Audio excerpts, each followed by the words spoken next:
Bonjour à toutes et à tous. Aujourd'hui, je vais vous emmener sur les traces d'un artiste que vous connaissez pour la plupart d'entre vous. Le leader d'un groupe de rock qui a fait danser, vibrer, chauffer les salles de spectacle dans l'Hexagone à la fin des années 70. Depuis la dissolution de son groupe, au printemps 1986, il poursuit sa carrière en solo avec le même succès. Son charisme est empreint d'une grande ouverture aux autres, une présence chaleureuse et simple auprès de son public. Il ne joue pas la star, il sait d'instinct qu'être une star n'apporte rien et préfère être l'habit de ceux qui viennent à sa rencontre. Il s'agit de Jean-Louis Aubert, auteur-compositeur, guitariste et chanteur du groupe Téléphone. Je vous rappelle que ma chaîne est dédiée aux biographies flash de personnes avant leur célébrité. Si le sujet vous intéresse, je vous invite à vous abonner pour être informé des prochaines vidéos. Un petit pouce bleu m'aidera également au référencement. Merci d'avance. Mais revenons à Jean-Louis Aubert et c'est maintenant.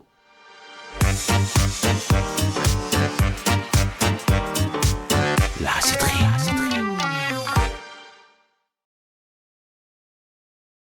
Jean-Louis Aubert est né dans la plaine de l'Ain, à Nantua, le 12 avril 1955. Il y restera jusqu'à l'âge de 5 ans. Son père, féru de poésie et auteur de poèmes, occupait les fonctions de sous-préfet dans cette petite ville dotée d'un lac, de montagnes et de forêts, un cadre idyllique pour un enfant. Il vivait dans le logement de fonction de la sous-préfecture avec ses parents et ses 2 sœurs. Il va ressentir ses premières émotions musicales en se hasardant sur les touches du piano qui trônait sous le toit familial. Le personnel de service va assurer une partie de son accompagnement éducatif. S'il est dans ses premières années considéré par ses parents comme un petit garçon idéal, calme et obéissant, l'avenir va totalement démentir cette croyance. D'ailleurs, l'évocation de sa jeunesse lui laisse un souvenir heureux et insouciant, mais aussi empreint d'une grande solitude et de beaucoup d'ennuis. J'ai glissé en commentaire le lien d'une vidéo avec sa maman sur scène à Nantua, évoquant un souvenir lorsqu'il était tout petit. Puis la famille Aubert déménage dans l'Oise, à Senlis. Le décor extérieur est plaisant, en pleine nature, au rythme de belles balades en vélo. À 9 ans, sa sœur lui fait découvrir un titre des Beatles, A Hot Day's Night, qui l'interpelle profondément et nourrit déjà son besoin contestataire. C'est à cette période qu'il devra suivre les cours de catéchisme.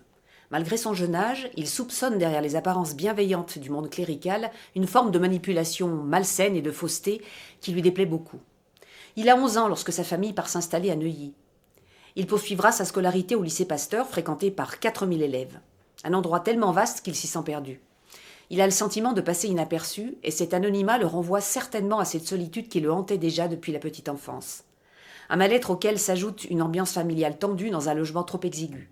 Il est de plus oppressé par cette jungle qu'est la ville et son manque d'espace. C'est dans la rue qu'il va le chercher et développera son penchant pour les pitreries au détriment des tâches scolaires. Son indiscipline est sanctionnée par des heures de colle et des avertissements, ce qui ne fait qu'augmenter son besoin de contestation et de liberté. Un spleen qui lui a inspiré la chanson Un autre monde, sur l'album qui portera le même nom et sortira en 1984. Pour tenter de dompter son esprit rebelle, il est inscrit par ses parents au club de scoutisme. C'est là qu'il va se lier d'amitié avec un garçon qui va devenir son meilleur ami. Olivier Caudron, dit Olive, fidèle complice, l'entraînera encore plus loin dans ses délires de trublion. Leur unique objectif tourne autour de la recherche du plaisir procuré par de grandes parties de rigolade et de déconne en tout genre. Il n'a encore aucun désir concernant son orientation professionnelle, encore moins d'imagination sur ce que l'avenir lui réserve. Pourtant, un geste de son père va implicitement orienter son destin.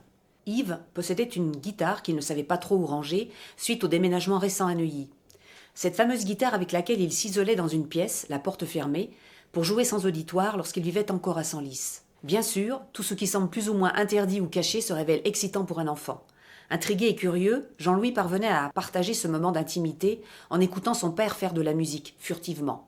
Mais on ne peut se cacher de soi-même, alors, bien des années plus tard, peu avant son décès, Yves confiera à son fils combien il aurait aimé vivre de sa passion, la musique et l'écriture. Il s'est réjoui de le voir exercer le métier dont il avait toujours rêvé. L'inconscient de l'enfant est venu brillamment réparer la blessure paternelle en réalisant des désirs non exaucés. Jean-Louis rendra hommage à son père dans son album solo Rock éclair, sorti en 2010. Pour l'heure, les mois s'écoulent à Neuilly dans une ambiance déjantée, multipliant les farces. L'une d'elles consistant à s'infiltrer par les fenêtres ouvertes chez des gens, en leur absence, pour y fumer leurs cigares, assis sur leur fauteuil en attendant la confrontation.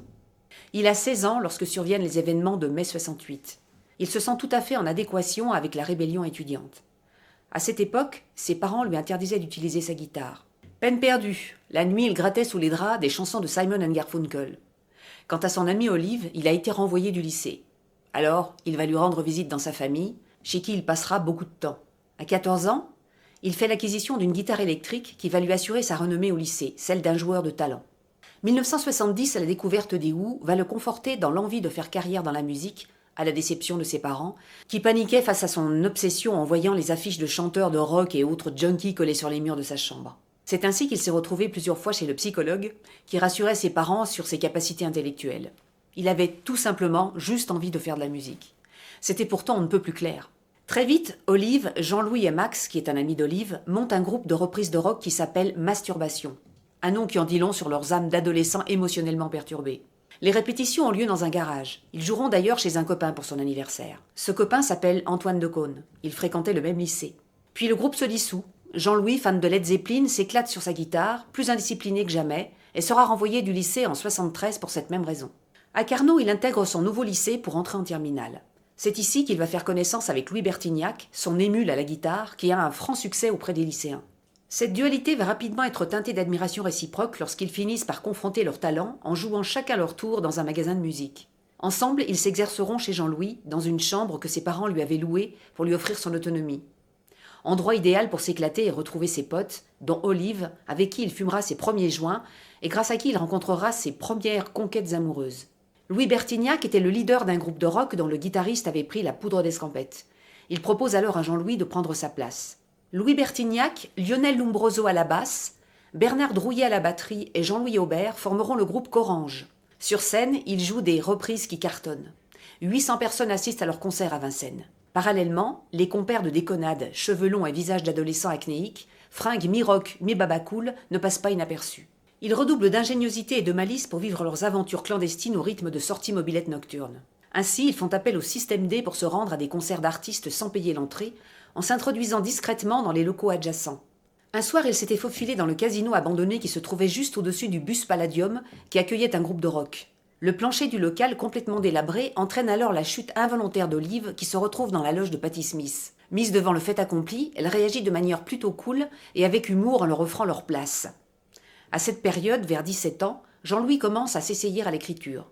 Verront le jour des textes comme Hygiaphone, Métro c'est trop ou Vaudou, mais la fin d'année scolaire 74 est surtout marquée par l'obtention du bac. Un conseiller d'orientation approuve les choix professionnels de Jean-Louis, axés sur la musique et uniquement la musique. L'idée étant la suivante, on est sur la bonne voie lorsque l'on fait ce qui nous plaît. Nous voici à la fin de cette première partie. J'espère que cette vidéo vous a plu. Si c'est le cas, partagez et venez visiter ma page Facebook et mon site laréciterie.com.